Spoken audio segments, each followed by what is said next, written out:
This program is brought to you exclusively by Binti Report.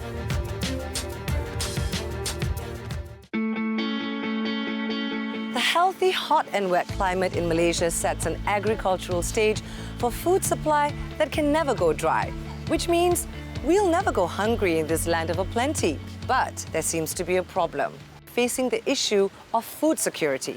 This issue became more stark during the recent COVID-19 pandemic. If we don't have enough food for 3 days, only for 3 days, then of course that country will be not peaceful anymore. The country's self-sufficiency level targets have not been met. The self-sufficiency level, the SSL, self-sufficiency level is very, very low. Talking about rice, our SSL about 65%, beef is about 10%, lamb about 5%. We still import a lot of onion from India. So although the food is available, but I would say just now it's very fragile because we are net importer of food. All this while we have a favorable climate and abundant land.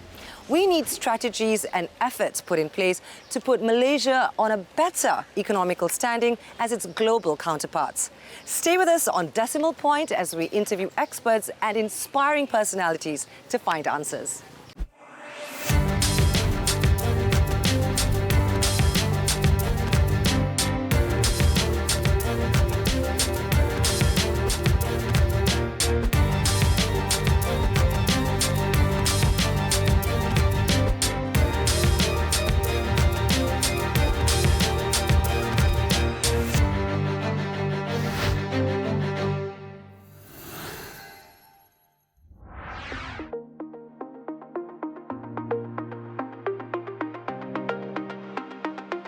Sarawak currently relies heavily on imported rice, and an increasing number of farmers are abandoning paddy cultivation. In 2012, Sarawak had approximately 130,000 hectares of paddy fields, and now that number has significantly reduced to 83,000 hectares by 2021. Kalau kita bangun lembang, lawas, valley, termasuk smallholders, mungkin kita dapat mengeluar 400,000 metrik tan.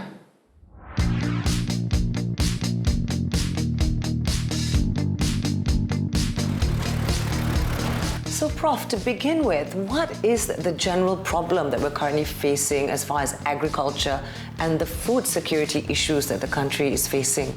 Looking at the agriculture situation in our country, basically it's a bit unique because we have duality, what they call. So we have one sector, we call it agri-commodity, which is mainly oil palm, which is very, very efficient, and in fact the benchmark by the global levels. And the export earning is more than 100 billion a year, talking about agri-commodity, mainly oil palm. But we have the issue of we have one more sector in agriculture we call food sector, or food commodities, consisting of crops, livestock, and also fishery. If agri-commodity basically is a net export in our economy, but food basically is our net imports. So the trade deficit in 2022 is about 31 billion. In 1990, our trade deficit for food sector about 1 billion. And now, as I said just now, it's in 2022, it's about 31 billion ringgit. So this is the things that, things that we can produce our own, and yet we're still importing countries. If we're talking about food security, it's basically how individual can have enough nutrition to have active life. That is what food security is all about. And there are 4 pillars. Number 1 is availability of food. So meaning that the food is available in the country, whether we produce our own or we import. This is two sources. So once the food is available in the country, the issue next is whether people can get access to the food. Like in our country, basically availability of food is everywhere. But then the issue is that the B40 or the lower part of B40, they can get access to food or not. They call accessibility. And the third pillar is talking about the utilization. The food is available, people can purchase it, and then whether the food can be consumed or not. So there's a lot of issue, food poisoning, basically food safety issues. So food safety issues, and also, our food consumption pattern has been changing over the years. So for example, the per capita consumption of meat has been increasing over the years. Fish also has been increasing over the years. But the issue is that whether the food available is what the consumer want or not. So this is the thing, talking about utilization. And the next pillars is talking about the stability of the food. The food must be available at any point in time. In Malaysia, basically, we spend on food about 29.5% of our income. That mean the average household. The average household, about 29.5%, close to 30%. If we have compared figure to Singapore is about 21%, and Korea is about 13%. UK, for example, about 10%.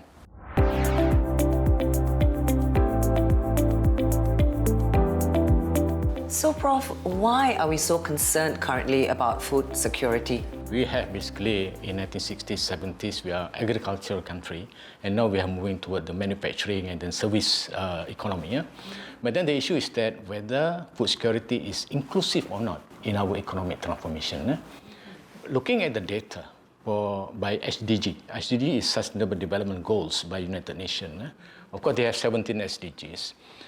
But the thing is that the data indicated that SDG for food security or zero hunger, we have only marginal improvement.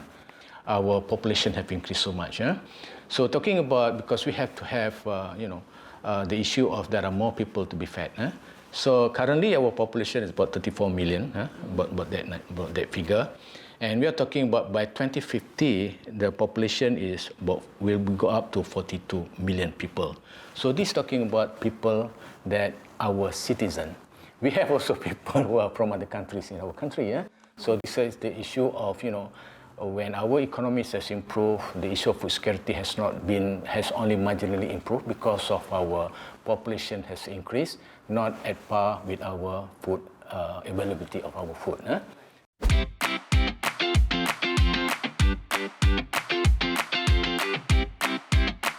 What is the role of public policy in curtailing this issue?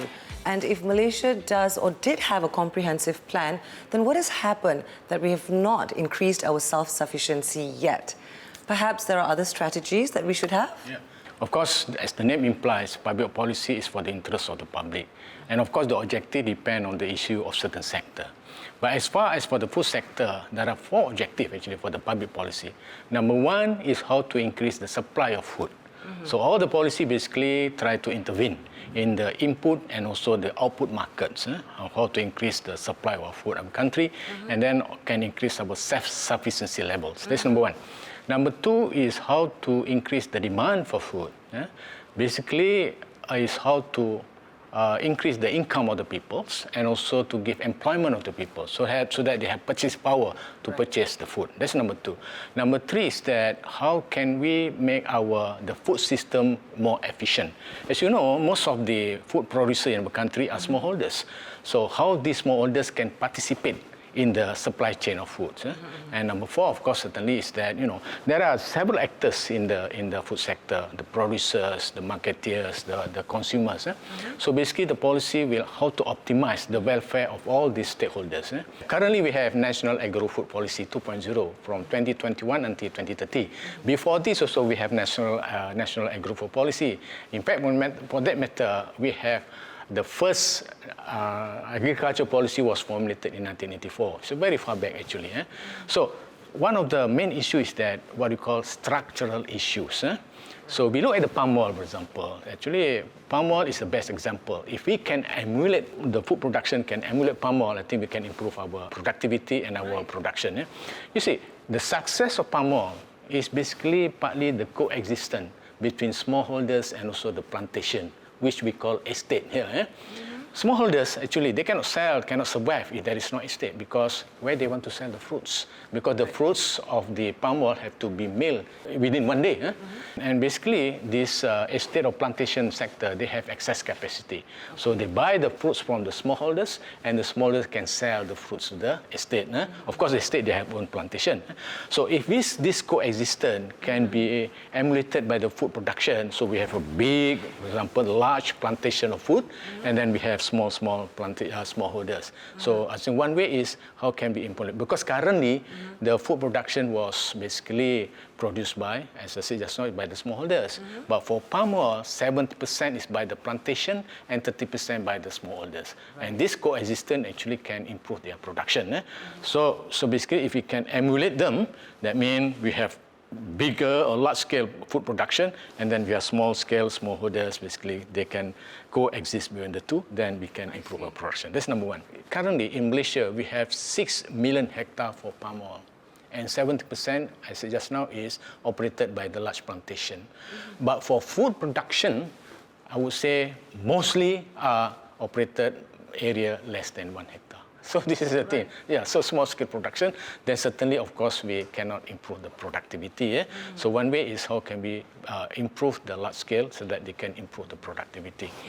And other than that is that because of the aging farmers, the issues of entrepreneurship, so young generation does not want to go for food production, this and things. So this is some of the issues that we have currently, although we have very good policy.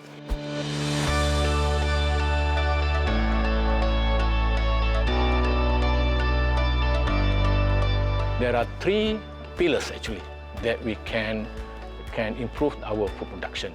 So what we call the ecosystem, the pillars of the ecosystem. Number 1 is the policy. Second is the technology. Third is the people who want to operate the farm. That's called the entrepreneur.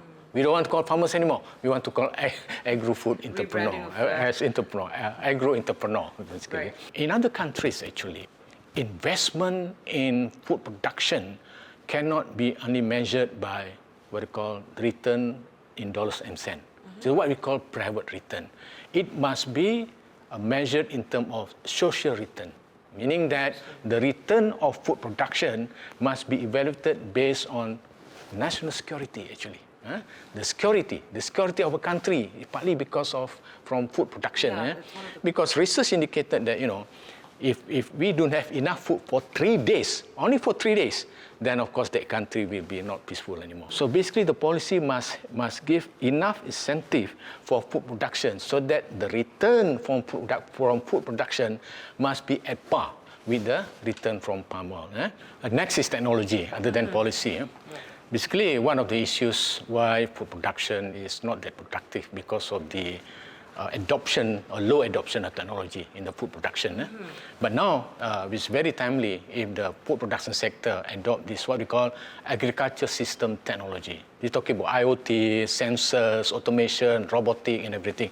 In fact, vertical farming. So we're talking about farming. It's not on the field, but also it's just like on the building. First floor, different vegetable. Second floor, different vegetable. All these are new technology, robotic for that matter. So I think it's very timely for us, other than the policy, must adopt all this what we call agriculture system technology. But the issue in Malaysia is that land is a state matter. So we have federal government, we have the state government. When the state government reserve land for paddy production, actually they have what we call in economic called opportunity cost, meaning that they can use the land actually for other purposes, which is more profitable. If they develop the land for housing, for factory, actually the state government can have more income actually, rather than maintaining the land for agriculture.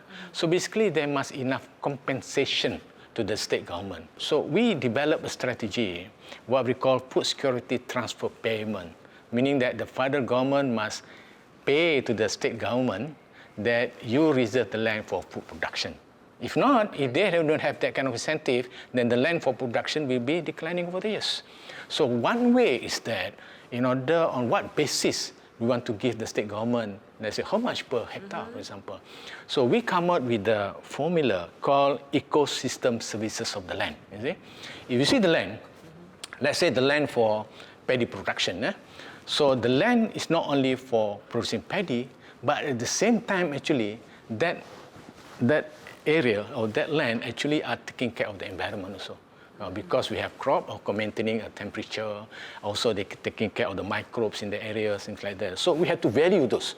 Value in terms of paddy production, value also in terms of services to the environment. Thirdly, because we have paddy production, for example, it's a very good scenery, very good landscape actually. So we have to value that landscape actually.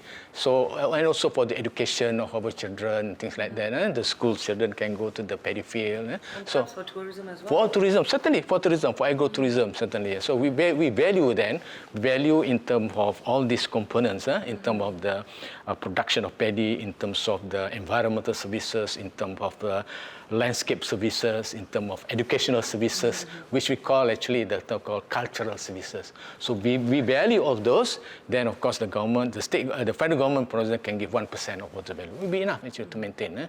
So we cannot base on the market value. So this is one of the value. So this is in terms of the availability of food. So that we can improve our food production. But we must have enough food bank. This is one of the safety net actually, food bank to the poor. So then of course we'll improve our accessibility of foods. For the poor, they don't have enough money to, for example, they lost their job, then at least they have go to somewhere to go to the bank. Not the bank for the money, but bank for the food. It's called the food bank programs. And the last pillar is talking about stability of food. Then must we have enough stock for the food. Our government, our country are talking about food stock. But I think we have to have this very seriously about food stock program. The ministry actually has planned to add additional 20,000 hectares of land to plant with rice.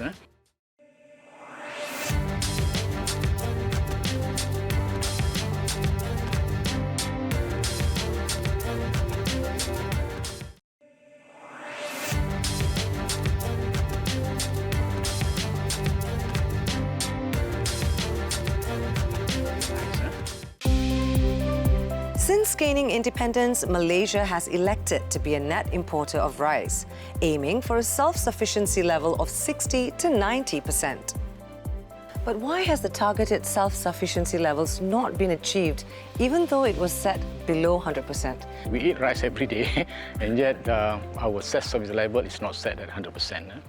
So the thing is that, rice basically, or paddy and rice basically, is a well-regulated industry.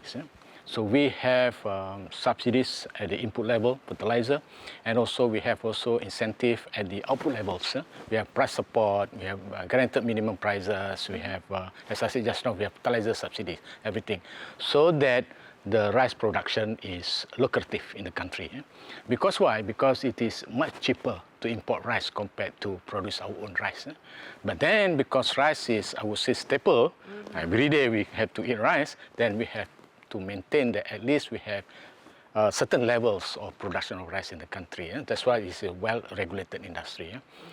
Current agro-food policies, which run until 2030, we set at 80% only, not even 100%, not even 90%, it's 80%. And you know why? Currently, the self-sufficiency levels of rice is around 65%.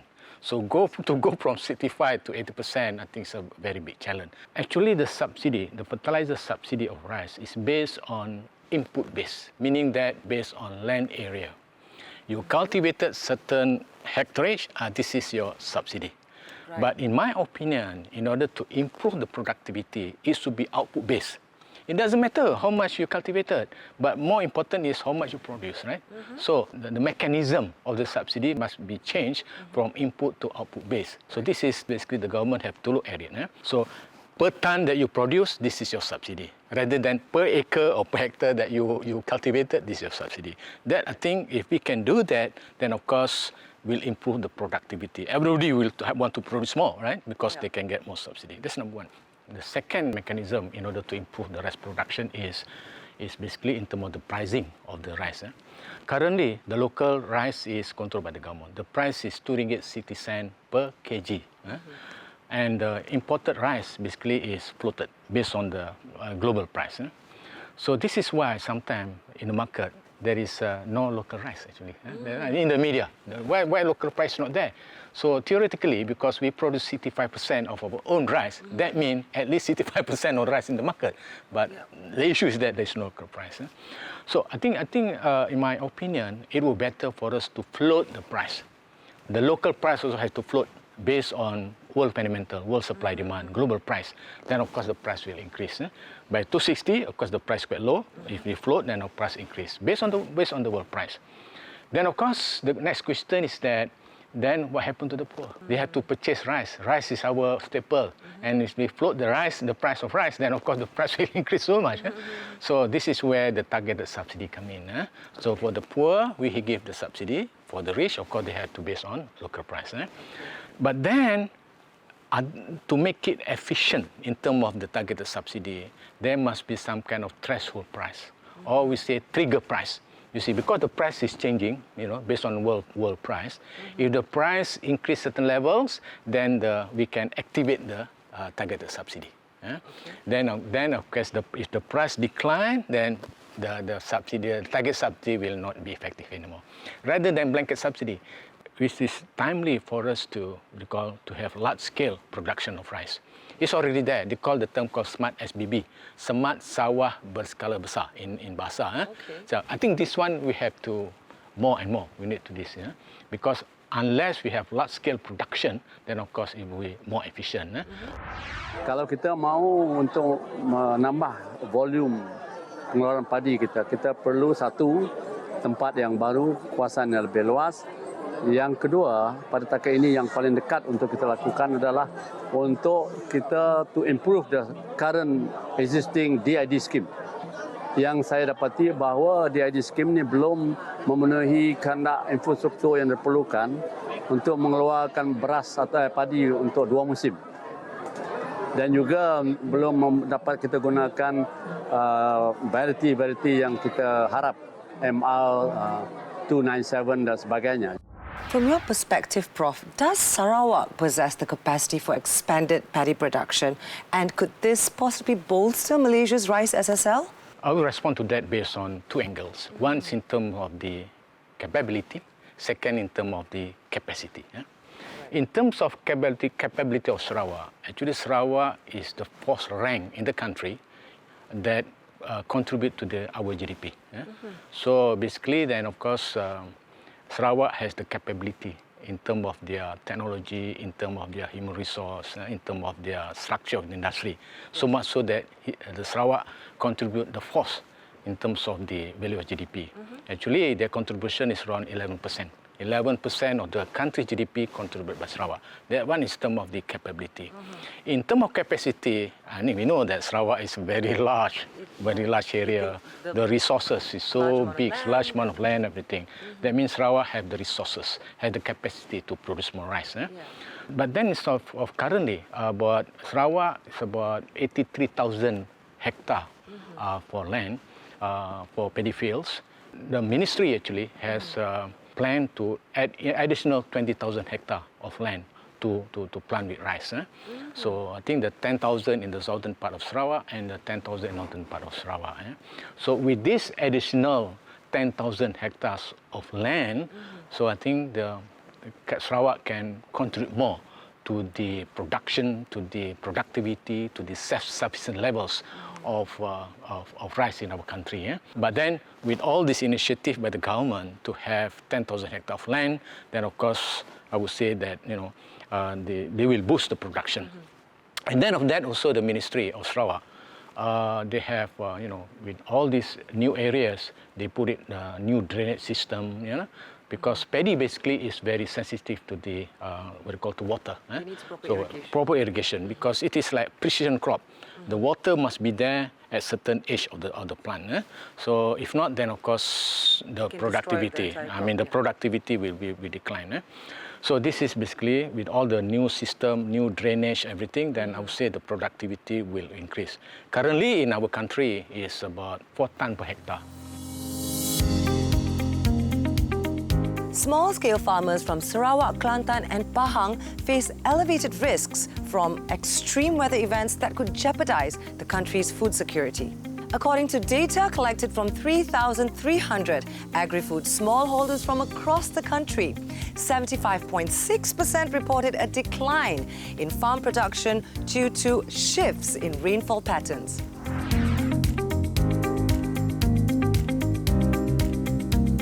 Sarawak also have initiative to produce high-yielding varieties. And more so, I think they also want to produce, to plant rice which is basically tolerant with the climate change. So climate-smart agriculture, climate-smart yield varieties must be there currently. Sarawak also is talking about varieties that can tolerate with the climate. Because we have, as we know that we have extreme weather sometime, very hot season, and so all this. If we can plant more rice, not only high-yielding varieties, but varieties which is, I would say, tolerant with the climate change, then of course the productivity will be there. So this is basically, I believe Sarawak can be the next rice bowl of the country.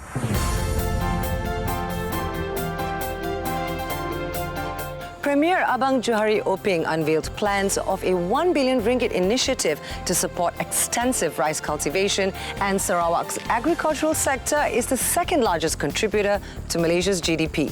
With plenty of opportunity, we can look forward to more people joining the agricultural industry so that we'll never go hungry.